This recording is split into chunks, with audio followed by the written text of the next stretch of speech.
a smaller group, and that group became the Committee of Public Safety. Ultimately, it became 12 people who really ruled France as a kind of collective dictatorship. With his masterful words and revolutionary vision, Robespierre soon emerges as the committee's fiercest guiding voice. And that voice is calling for more blood. One of the paradoxes in Robespierre's political life is that he very early on is a passionate opponent of the death penalty. And of course this is thrown back in his face later when he becomes an equally passionate proponent of terror and the guillotine. He never particularly responds to that except to say, well, times have changed. The revolution has hardened Robespierre.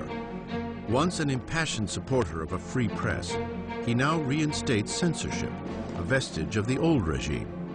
And with the church already under attack, Robespierre stands idly by as one of the most radical revolutionaries. Jacques-René Hébert proposes a new agenda: de-Christianization. When the crisis of the war and internal rebellion is at its height, people begin to say the root of all the problem is priests, is religion. And what we've got to do, if we're ever going to be safe against the enemies of revolution, is destroy the power of the Catholic Church. Superstition, fanaticism, that's what religion is all about, and therefore what we have to do is stamp out this whole thing entirely. Streets carrying the word saint are renamed.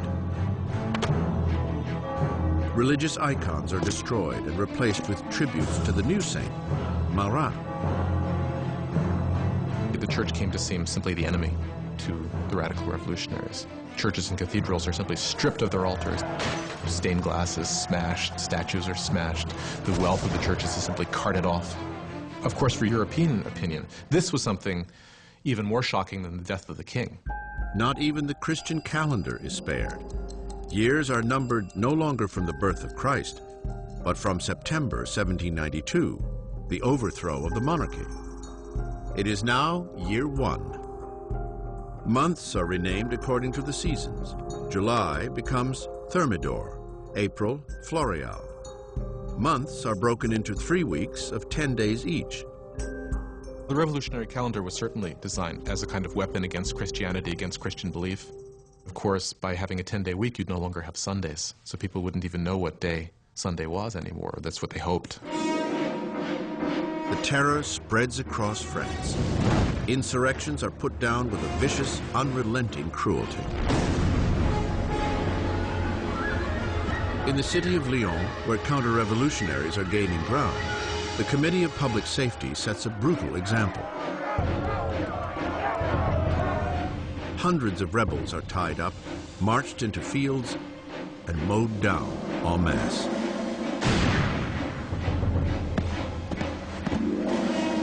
A region called the Vendée, in the west of France, has also become a counter-revolutionary stronghold.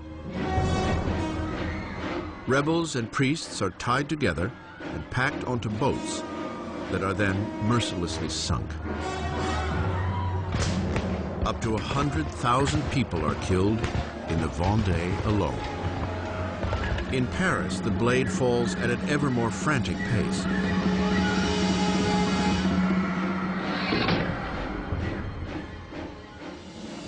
But the French armies are finally seeing victories on the frontier. Under a brilliant young commander named Napoleon Bonaparte, the French army sends the British Navy into a demoralizing retreat at Toulon. The revolution is on the rise. Robespierre is at the height of his power. He has taken on the enemies of the revolution and ensured its success through terror.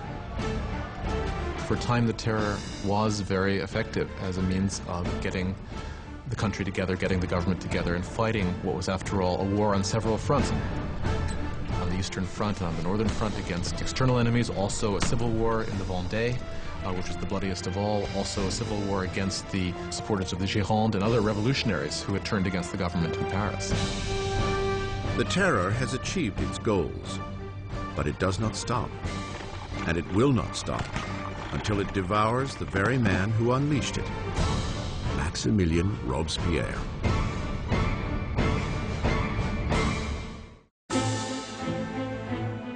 With the blood of the terror, Maximilien Robespierre has rescued the revolution.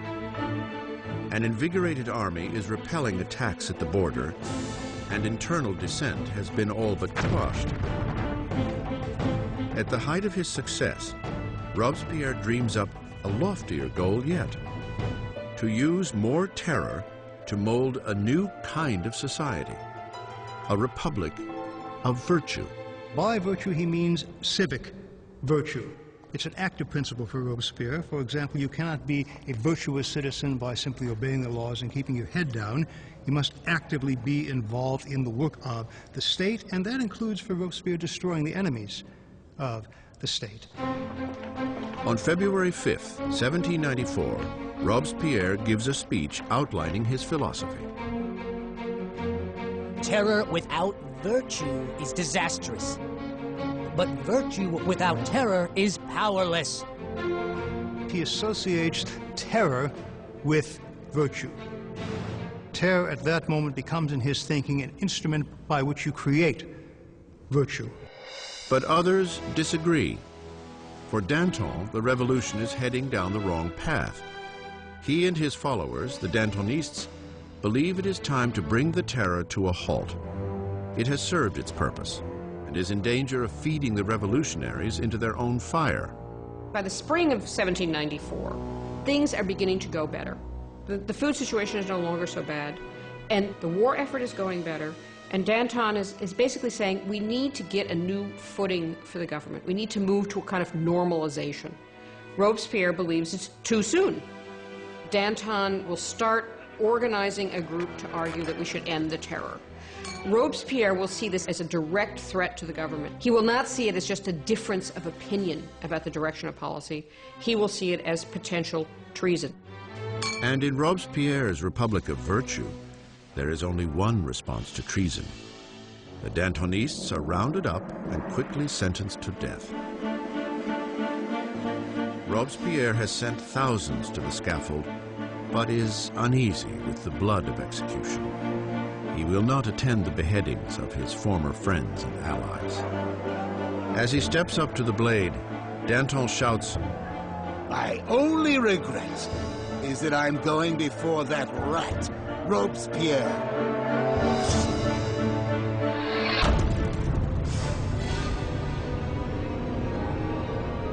With the Dantonists out of the way, Robespierre launches France into an even bloodier, more horrifying period: the Great Terror.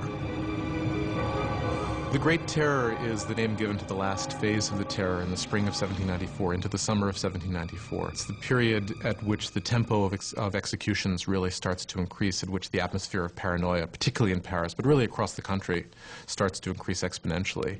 You can track the number of executions until it's up to almost 800 per month in Paris, towards the end even more. Paris's executioner is busier than ever.